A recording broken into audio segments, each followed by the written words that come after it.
Close your eyes for a moment and picture this. The scorching heat of an Aussie summer afternoon, the tar melting on the road, and kids in stubbies racing down to the corner milk bar with a handful of coins. The 70s in Australia weren't just a decade, they were a feeling, a rhythm, a way of life that moved slower and felt warmer. Today, we're diving into 12 fantastic memories from the 1,970 seconds in Australia that we've lost forever. Memories that shaped us, connected us, and made us who we are. Let's go back. Number 1. The sound of the ice cream van on a hot afternoon. The memory that sits at the heart of every Aussie childhood in the 70s, the sound of the ice cream van. On a blistering summer arvo, you'd hear it before you saw it, that tinny, cheerful tune echoing down the street. Kids would drop everything, sprint inside to beg for coins, and race barefoot down the road, the hot footpath burning underfoot. You'd queue up, sticky coins in hand, choosing between a paddle pop, a drumstick, or maybe a golden gay time if you were feeling fancy. The ice cream man knew the neighborhood, the rhythm of the streets, and exactly when to show up. He'd hand over your icy treasure with a smile, and you'd devour it on the spot, racing the sun to finish before it melted down your arm. It wasn't just ice cream, it was the soundtrack of summer, the promise of something sweet in the middle of an ordinary day. That jingle, that moment of pure joy, is something every Australian who lived through the 70s carries with them. Number 2. The corner store layby system. Money was tighter in the 70s, but people made it work. If you wanted something, a bike, a new pair of footy boots, a record player, you'd put it on layby at the corner store. You'd pay a little bit each week, and the shopkeeper would hold it for you in the back until it was yours. It taught patience, responsibility, and the value of working towards something. Kids would save their pocket money for weeks, visiting the shop every Saturday to check on their treasure and hand over a few coins. There was no instant gratification, no one-click checkout, just the slow, satisfying build-up to finally taking it home. The shopkeeper knew you by name, remembered what you were saving for, and celebrated with you when you made that last payment. It was personal, it was community-driven, and it taught a whole generation the importance of delayed reward. That system's gone now, replaced by credit cards and buy now, pay later schemes. But the lesson it taught, that stays with you. Number 3. The iconic Holden Kingswood in every driveway. If there was one car that defined the Australian family in the 70s, it was the Holden Kingswood. Big, boxy, and built to last.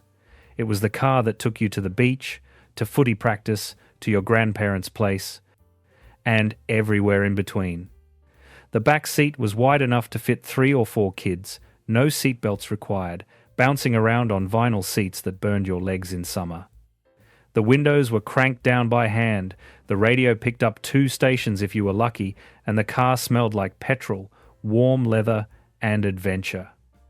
Road trips in a Kingswood meant sing-alongs, arguments over who got the window seat, and stopping at roadside stalls for fruit and homemade jam. It wasn't flashy, it wasn't fast, but it was reliable and it was ours. That car wasn't just transport, it was part of the family, filled with stories, memories, and 1,000 little moments that made up childhood. Today's cars are safer, smarter, and more comfortable. But none of them will ever feel quite like the back seat of a Kingswood on a long summer drive. Number 4. The Chemist with the soda fountain. Every town had a chemist that doubled as a social hub, complete with a soda fountain at the counter. You'd sit on those spinning stools, feet dangling, and order a chocolate or vanilla spider ice cream in soft drink, fizzing and creaming together in a tall glass. Or maybe a lime spider on a scorching day, green and impossibly sweet.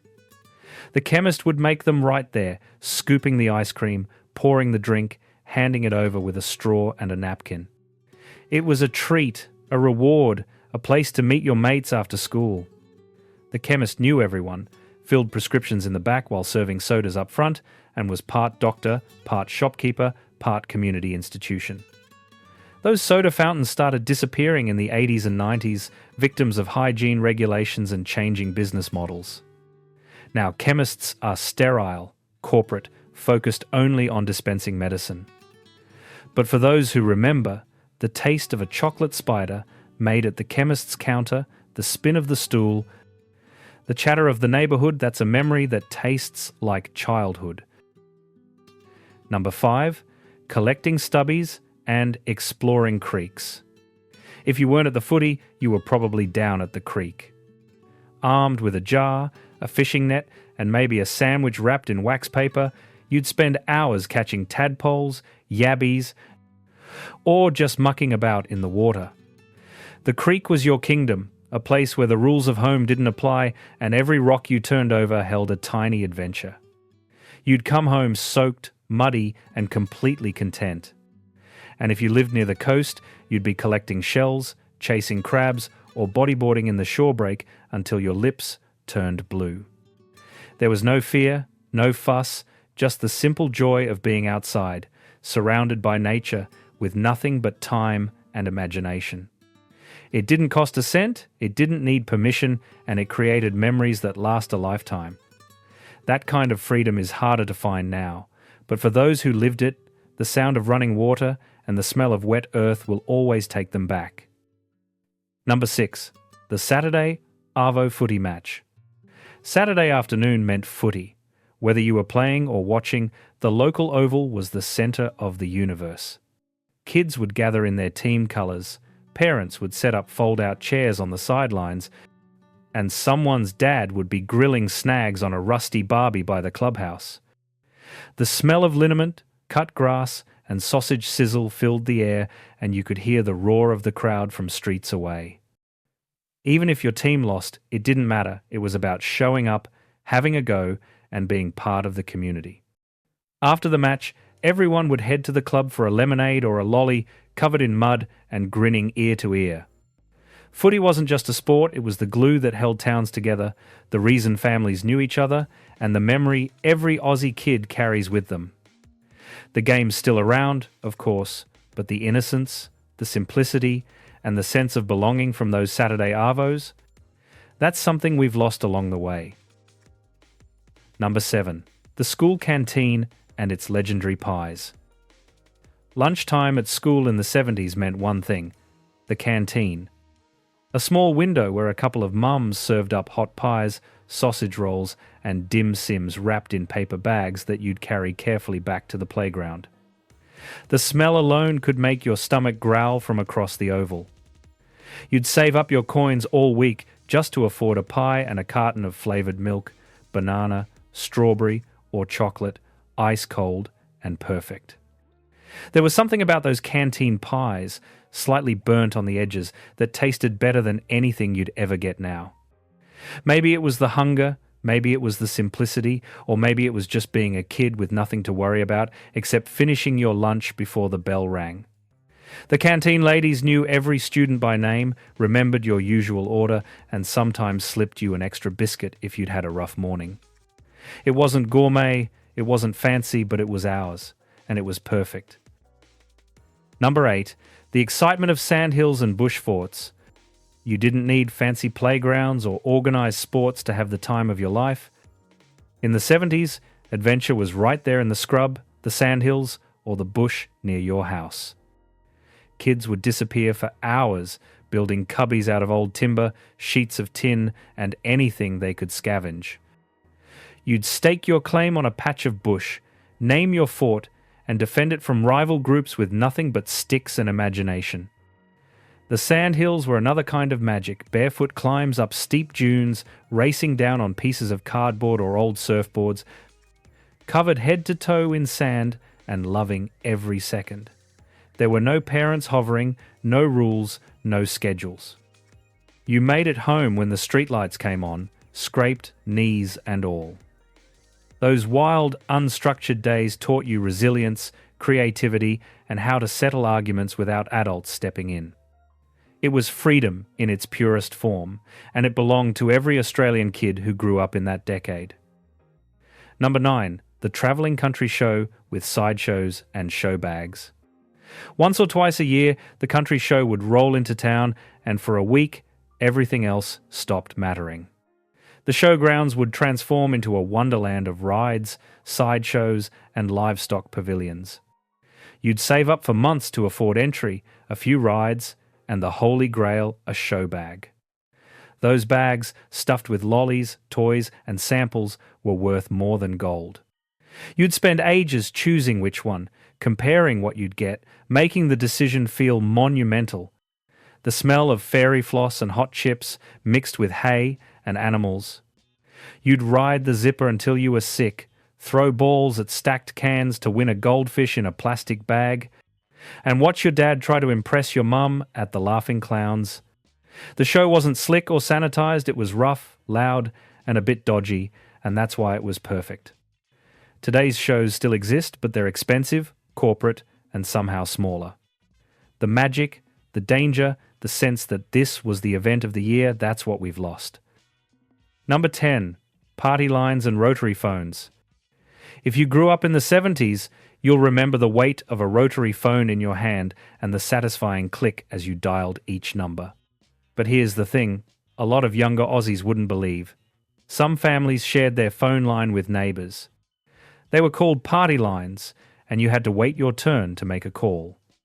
You'd pick up the receiver, hear someone else's conversation, and quietly hang up again, waiting for them to finish. It taught patience, respect, and the art of minding your own business or not, depending on the neighbour. Phones sat in the hallway or kitchen, tethered to the wall by a coiled cord. You could stretch halfway across the house if you needed privacy. Calling someone long distance was a big deal, reserved for birthdays or emergencies. There were no missed calls, no voicemails, no endless scrolling. If someone wasn't home, you'd just try again later. It sounds inconvenient now, but back then, it made every conversation count. Number 11. The swap meet every Sunday morning. Sunday mornings in the 70s meant the swap meet. Car boots and trestle tables would fill parking lots or empty fields, and families would arrive at dawn to set up their wares or browse what others were selling. You'd find everything: old tools, vinyl records, comics, second-hand clothes, homemade preserves, toys, missing pieces. It was half market, half social gathering. Kids would wander between tables with 50 cents burning in their pockets, negotiating with sellers who'd always come down a bit if you asked nicely.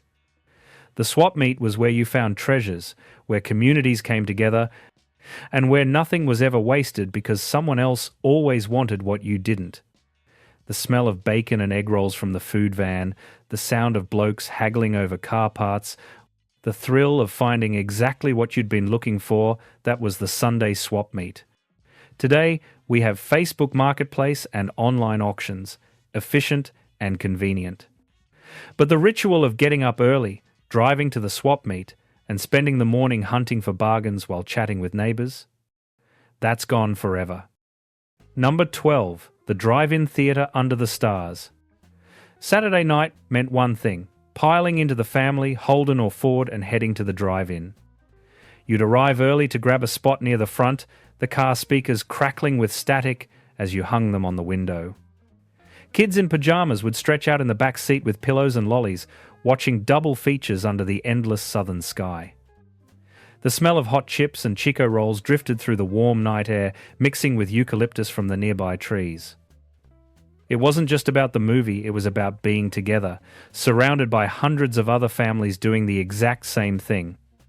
The stars above, the screen glowing ahead, and the sense that you were part of something bigger.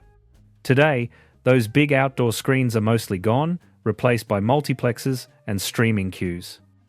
But nothing will ever match the magic of a 70 seconds Aussie drive-in on a summer night. So, there you have it, 12 fantastic memories from the 1,970 seconds in Australia that we've lost forever. They weren't grand or glamorous, but they were ours. They were the small, beautiful moments that stitched together the fabric of everyday life, moments that made us feel connected, safe, and alive. Life's different now, faster and more complicated, but those warm, sunlit days of our childhood are still alive in our hearts. If this brought back even one memory that made you smile, share it with someone who lived those days beside you. And tell me what's one memory from growing up in 70s Australia that you'll never let go of. This was Retro Australia, where the past is still alive.